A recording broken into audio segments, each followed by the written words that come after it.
How's it going, everybody? Welcome into another video. Now, if you've been following me on this channel or the Foundation channel for long enough, then you would know that my forehand is not exactly an asset to my game. Not really at all. I mean, I've worked on it enough to get it to a point where it's serviceable. I can use it when I need it, but it's definitely not something I would consider a strength, mostly due to the distance. I've gotten decently accurate at points and can get okay rotation on the disc, but because I can't throw it super far, there's a lot of times where it's just not really a viable option for me on a certain hole.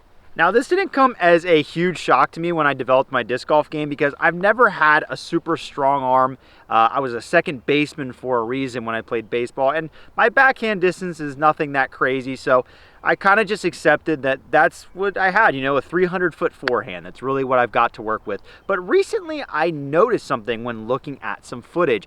You see, I don't really study my form very often, hardly ever. In fact, basically never. But recently I noticed on a forehand shot that it seemed like I wasn't really utilizing my entire arm. What I mean by that, and hopefully I have some footage to show you, is that basically most of my forehand was only involving my wrist. I was breaking down and getting to a point where at the actual throw, I was really only hitting with my wrist and seemingly decelerating and wasting a lot of the other energy in the body, meaning that I feel like I was limiting my potential. And so I experimented with this a little bit, trying to throw some shots basically as hard as I could and involving more of my larger arm muscles. My only focus was chucking it as hard as I can, not thinking about the spin and rotation, which was probably what led me to getting such a wrist-dependent forehand shot.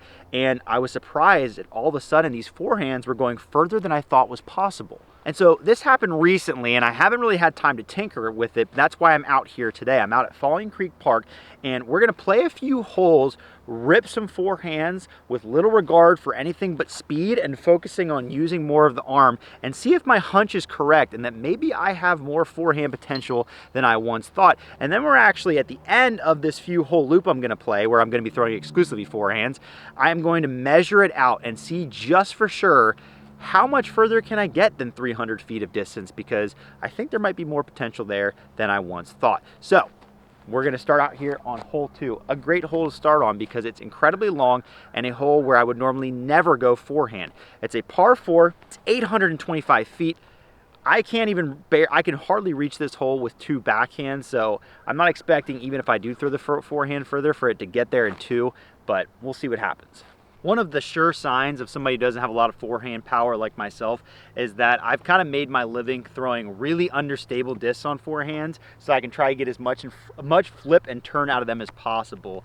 So that's kind of what I'm accustomed to. I think I'm going to be trying this ether a lot because it's not my most understable disc, but it's understable enough that if I rip it on hyzer, even with more speed, I think it'll get me good flights. But like I said, the big key is I'm going to be trying not to like break down and risk the shot and not utilize my body. I'm gonna try and stay a little higher and really like think about throwing a baseball, like really ripping it using the arm. Probably gonna cost my elbow some points, but you know what? I feel like, you know, if I'm not having arm soreness, I must not be throwing a good enough forehand. So that's the mark of a true forehand player. A little bit of tailwind as well. So I'm just gonna get into this. I'm just throwing as hard as I can.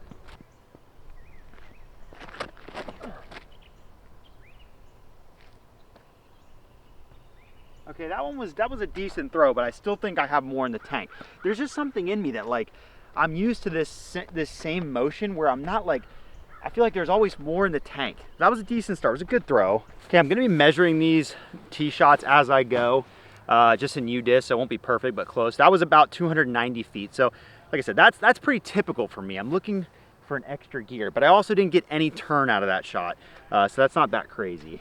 We're gonna go yeet this time and try to throw a flatter one and just really get into it. We won't reach the green from here, but we should get somewhat close.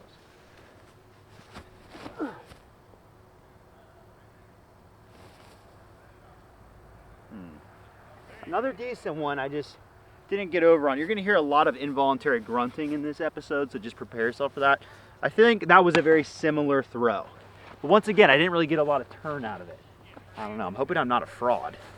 Yeah, I think that forehand was a similar distance.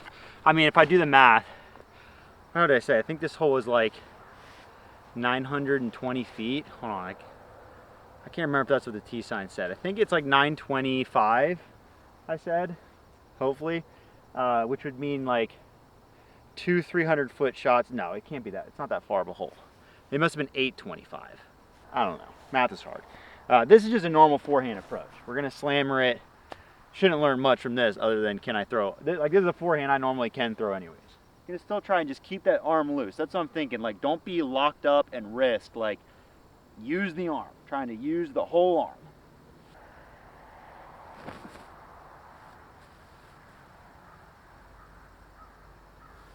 Okay. I think that was decent. These trees have grown up to where you can't see the basket above them anymore. Makes it kind of tricky. I mean, I wouldn't hate a forehand par in this very long hole too. Sorry to disappoint. I'm not gonna throw a forehand putt. That'd be ridiculous. That's probably my last forehand putt for real this time. Hole 3 should be a good test hole here because I would normally throw a distance driver forehand on this hole and I can get to this basket. So to force myself to work on throwing with more power, I think I need a disc down. Like, I'm gonna go with a Predator because this is overstable and slower than I would normally throw. So I have no choice but to throw a very good flat to flex forehand really hard to get this to the basket. This is gonna be a real test. Just gotta stay on top of it and really rip this one.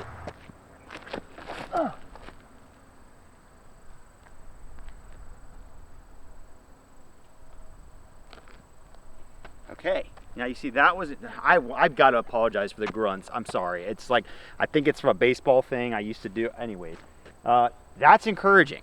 I got it to the basket. That landed just shy through the tree gap. And that's where I would normally throw my fluffy distance driver, but that's a 9-speed. That felt good. I might throw one more. Let's go. I got my Hunterbird OS. I'm gonna try again.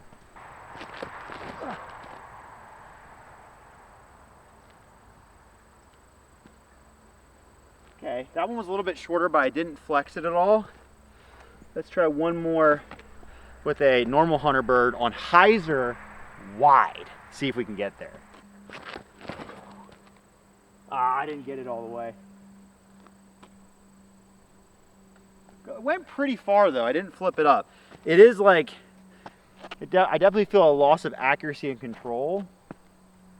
And I'm still like, I feel like there's more power there. I feel like I'm not getting a hold of it all the way. I don't have another good forehand disc. All right, let's move on. Anytime you're working on your forehand, especially a power forehand, it's like half the goal is to not throw my arm out. Yeah, this is a good result. Like, my distance drivers normally land in here, and all 3 of these shots, even the last one was like almost pin high. So that feels good. I mean, this is almost pin high, so like that's nearly 340 with a fairway. Oh. I've been throwing more competitive putts lately, but still sometimes I'm just missing that ounce of height to get them up the basket. It's like, guys, just give it that little extra pop to make sure you have the height, or they'll never go. Hole 4, another great test. I picked this whole loop for a reason. This is a 759 foot, try to remember that distance, par 4. Both shots work for the forehand. The second shot especially, if I can get the first one past that tree line out there, then the second one sets up for, like, this would be a good test because if I can get to this basket forehand, that means I'm throwing the forehand further than normal, for sure. So we're gonna go understable on the drive. I'm still gonna rip, we're gonna go sheriff. I'm still gonna rip it as hard as I can, but I'm going understable because if it flips over left, there's a ton of room, and the worst thing to do is to go right. So it's gonna take some control that I don't know that I have right now. We'll see. I'm getting into this one. So I have to get out there past that tree line. Oh, I didn't flip it. Yeah, that one is on the edge of the woods. And see, I felt myself do the thing. Like, I got into that, I'm so used to getting into this slot and then wristing it. Like, I gotta get, I think I gotta get like depth. Like, I have to get back because I'm just getting into a slot and I'm throwing hard, but it's not doing anything. I'm gonna try again. This Raider was just given to me, I haven't tried it yet, but I think it'll turn if I throw it flat. Okay. I yanked that over, but I put a way better move on it, turned it, and it got up to where the tree line is. That's encouraging. I'll try one more with the ether, same shot. Oh, straight to the ground. It's so foreign. It's such a foreign throw for me. We're gonna make do. I think I'll probably play from that second one because I think that'll be the interesting second shot. By the way, if there's any forehand experts in the comments, I am always looking for critique and suggestions. So if there's something that I'm missing, let me know. I'd love to hear your advice and input on the forehand because there's so many people out there with great forehands and I've just never been one of them. So the Raider forehand got caught up in a tree at the tree line. I pulled it out to just play from where it would have landed if it would have got clean, because this sets up the really cool second shot that I want to see if I can make happen. Because downhill, but this is still a good 350 into the basket. So like this is a shot that plays for a good forehand, but I would never get there. So we're gonna try and rip it full confidence, see what happens. Probably take a couple stabs at it, but I think we'll start with this Raider. I think it has potential. Oh my, there it is. Oh. Dang, I got a bad flare skip at the end, but I don't know I could throw it much better. That was actually such a good forehand. Okay, we can try again. I don't know if I can throw one better than that though. That was good. Still lacked a little bit of distance. It was a little bit short. Aw.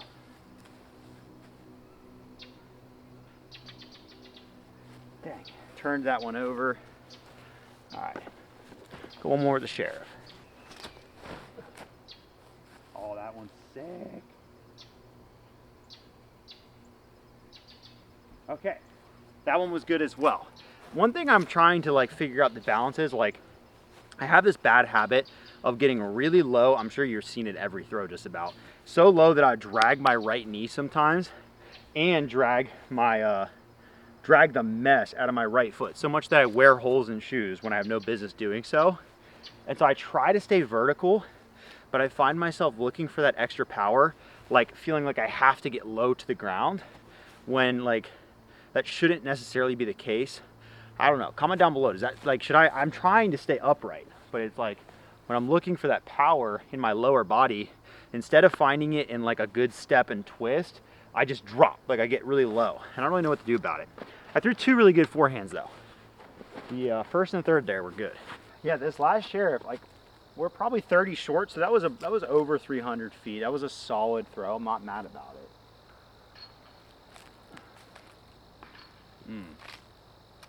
Classic, make sure you give it power, yank it to the right putt.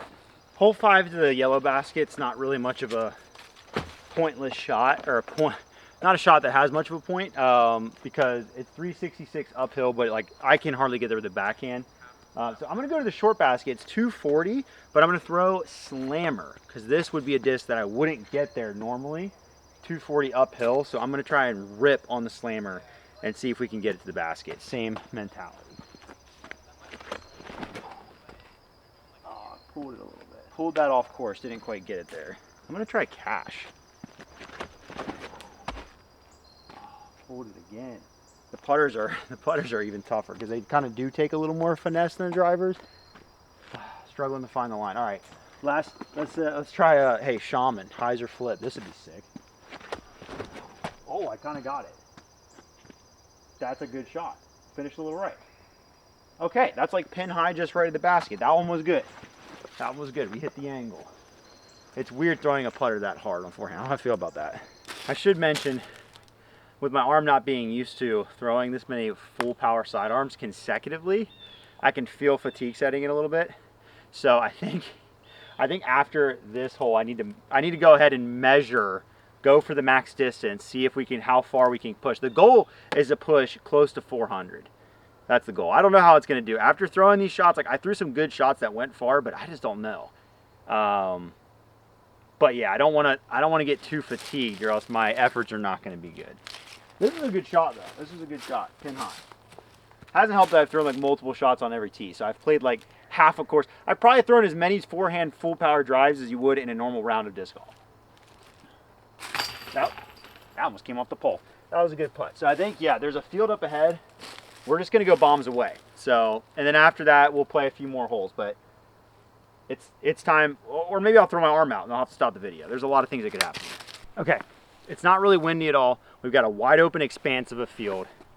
We're just gonna cut it loose. I feel like the Ether or the Sheriff is gonna be the one that goes furthest. I'll also try the Yeet, because if I can flex this, it also could go far. I'm gonna go until I throw my arm out, or at least I get a shot out there that I feel like, okay, that is as far as I can throw a forehand. I'm gonna go as hard as I can. Apologize in advance for the involuntary grunting. And the goal is to get as close to 400 as possible, because the idea is, and this is genuine, my max distance on forehands previously was around 300 feet. So if we can hit close to 400, that would mean that with this extra effort, I have almost 100 feet more of forehand potential. And this isn't to say, like, I know this sounds kind of dumb being like, well, yeah, throw it harder, it goes further, but it's more than that. It's like I was throwing as hard as I could in the previous like form I was trying to do, if that makes sense. So this is like trying to unlock more of my arm and throw further, if that makes any sense. May have lost my chalk bag at some point, RIP. Yeah, that disc is just too stable. Pretty good throw, but that disc is too stable. It's got to be one of these flippy guys. Oh, that's huge. Oh, dang. It didn't quite make it out of the turn. That was big. See, that's when I'm going to have to see how far that went, and I'm going to have to come back and try more. All right, Sheriff. Flip. Oh, I just didn't flip it. Dang, that one was big too. Okay. Wow, I feel like the Sheriff was big there. All right, I'm gonna measure those and then I'll come back, but we're gonna have to keep going because neither of those were full potential. Those were like 84% potential, in my opinion. I had to put on the liquid chalk because we've got work to do. Not as much as I thought though. I'll have the screenshots up on the screen, and obviously U-Disc isn't perfect, but from what I got, 340 was the Yeet, which makes sense. The Sheriff went 393. When I first got to the disc, it said 400, but then I stopped and waited and let the GPS figure it out. 393 is what I was getting. 391 was the second reading I got, I think. And then the last one, the Ether, was the second shot, 361. So that one obviously didn't get the full turn. So, but the Sheriff, 391. So 400 is out there. And that's kind of dangerous because I need to get it quick. Because now I'm just going to throw until I die because I have to get 400 feet. So we're going to go same order. We're going to go Yeet again. This time we're really going to try and throw Anheuser on this and try not to hit the volunteer out there putting out signs. That would be bad. The crazy thing about the Sheriff throw was it definitely boomed, but it only stood up and went and faded. It didn't really turn much. So like that disc had a little bit more in it. And I swear to you guys, there's literally no wind out here. If there's any wind at all, it's coming off the left. But like, it's not like I have helping wind. It is dead calm out here right now. So, okay, once our volunteer gets out of range, we're gonna let it rip again.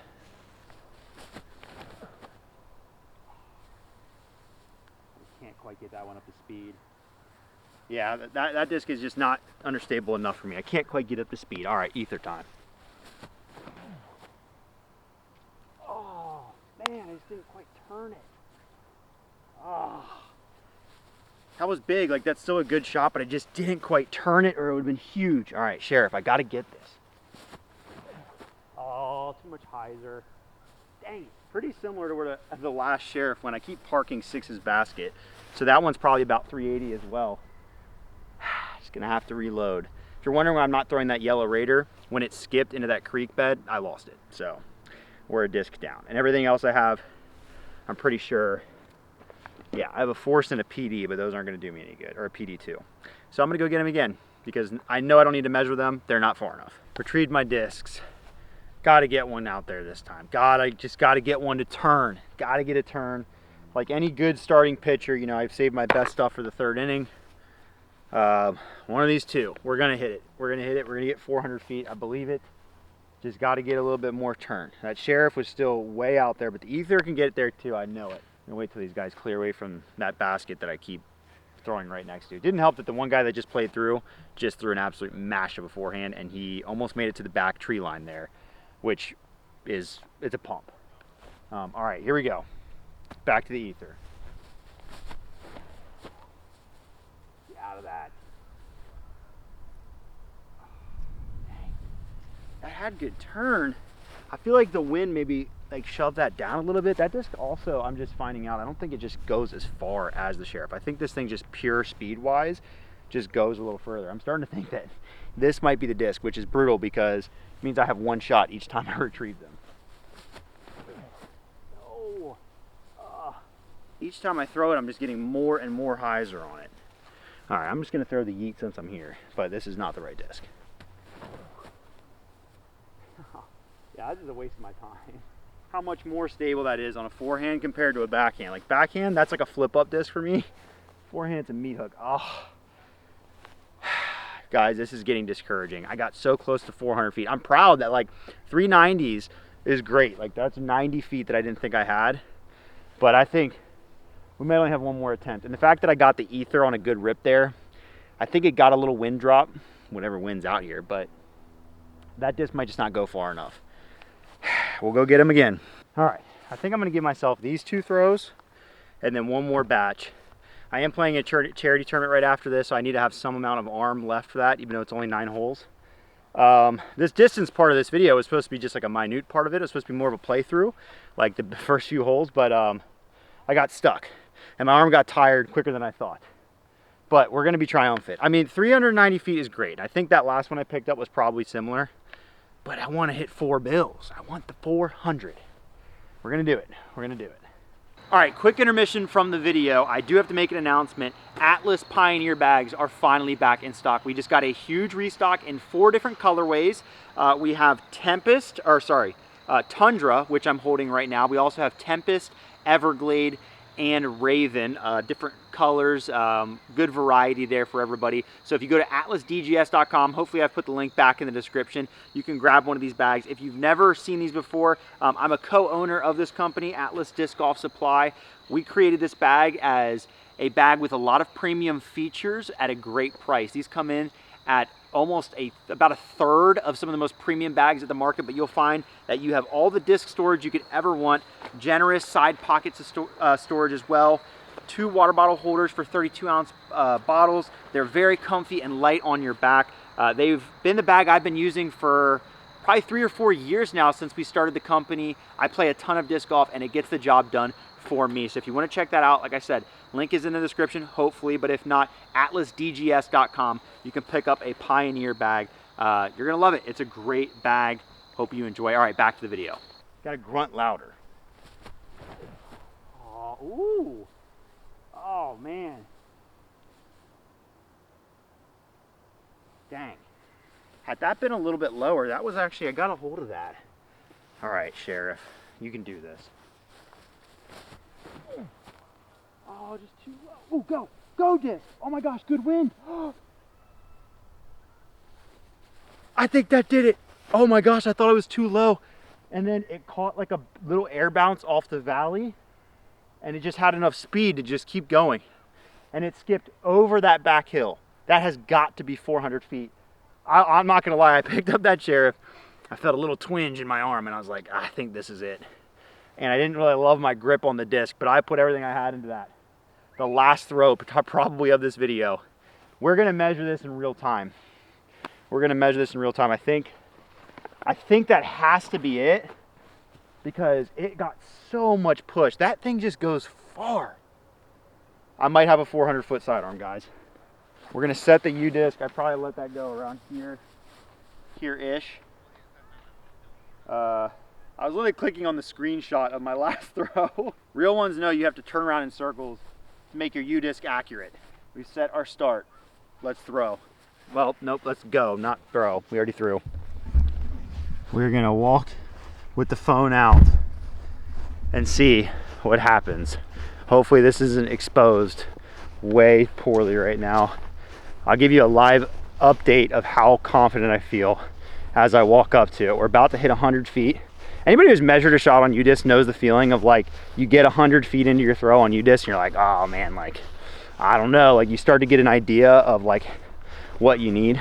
I've seen enough of these forehands fly though just now, had measured enough that I feel like just looking at it, it just has to be far enough. Okay, so we're about to hit 200 feet. I don't know guys, it's gonna be close. This is gonna be close because it was kind of straight away from me. It didn't go travel diagonally, but I skipped over this hill. Like, it went over this like ridge. It's gotta be. Okay, we're at 275. Still quite a bit. Man, it's gonna be so close, guys. I don't know if I did it. I don't know if I did it. Okay, we're over 300 and we are still walking. I don't see the disc yet. Oh, come on. We're at 330. Please, please, please, please, please. Where's the disc? I don't see it yet. I don't see it yet. Oh, it's way up here. Oh, it's gonna be so close. We're at 370. Oh my gosh. Oh my gosh. It's gonna be so close. Okay, we are at the disc. U-disc. You guys see it? I think you can see it. Oh my gosh, it's settling at 399, 401, 398, 398. No, go back to 400. Don't stay at 398. Please don't stay at 395. Well, guys, it says it's plus or minus 18 feet. So let's just say the odds are it's above 400 feet and call it a day. Oh, I thought that was going to be like far enough over 400 to like have no doubt. Well, I think the verdict is, well, that's got to be it for the video. This may be a shorter video. I don't know how long I rambled and chucked forehands there, but my arm is cooked. That is as far as I'm getting a forehand. And, you know, 395 feet, all jokes aside, with the U-disc accuracy. And honestly, now that I stand up here on this hill, I'm going to go out on a limb and say this may have been slightly uphill. Because it starts downhill, but by the time you get to this mound, so I'm going to say there's a good likelihood that that was 400 feet plus, which would be 100 feet more distance than I normally get out of my forehand, and I'm very proud of that. And even that last throw wasn't just some giant flex shot. I mean, it was kind of a low bullet, so that's encouraging. I think the lessons learned is I have more forehand distance in me than I thought if I really try to use my whole body instead of just like, I think for a while I was just struggling with rotation on my forehand. So I was really just thinking wrist, and like I got stuck in that and I was just wristing it out there. And so I think using that whole arm, like, I mean, none of those throws were super wobbly, at least with the drivers. So I think there's more to it. Like, I think I have more in the tank and maybe I just need to work on it more, because if I can dial a 400-foot throw like that and get accurate with it, I mean, I threw that one straight in front of me just about. So that would be a game changer. Comment down below. What do you guys think? Do you guys actually, and I haven't watched this footage, sometimes you feel like you're doing something different, but you're really just doing the same thing faster. And your brain kind of gaslights yourself into feeling like you're doing something different. Like I've seen my old forehand. I haven't watched me throw these ones. So I may go look back at this footage and be like, wow, yeah, you really just did the same thing, just threw it further. If that's the case, forehand experts, comments below, dive in there. I want your critique. Maybe I'll do a video in a few weeks, like, forehand lesson from my comments, because there are so many disc golfers who I wouldn't even consider like amazing disc golfers, and I'm not saying you guys aren't, but like I feel like it's very common to see people with really good forehands. A lot of people throw forehands before they even learn backhands, and it's just never come as naturally to me. So comment down below, what do you see? What should I work on? I'll show you. This is my grip. I do the classic grip. Should I abandon that? Let me know in the comments down below. But I'm going to go ahead and check off the 400-foot forehand. I think we got it today. I'm going to say that U-disc was 18 feet in the wrong direction, and it actually was a 414-foot forehand. And you can't tell me otherwise because you don't know the satellite data. And that's how I'm going to cope. But yeah, hopefully you enjoyed this video. Like I said, my videos are all over the place. You guys know that at this point. I was vlogging last week. This week I was throwing my arm out in a field. Next week, who knows? Maybe we'll just be in a McDonald's drive-thru doing a food review. Like, that's just kind of where we're at this point. You guys are real ones for following this channel. I love you all. Thank you so much for the support. As always, I will see you next week, unless my arm falls off.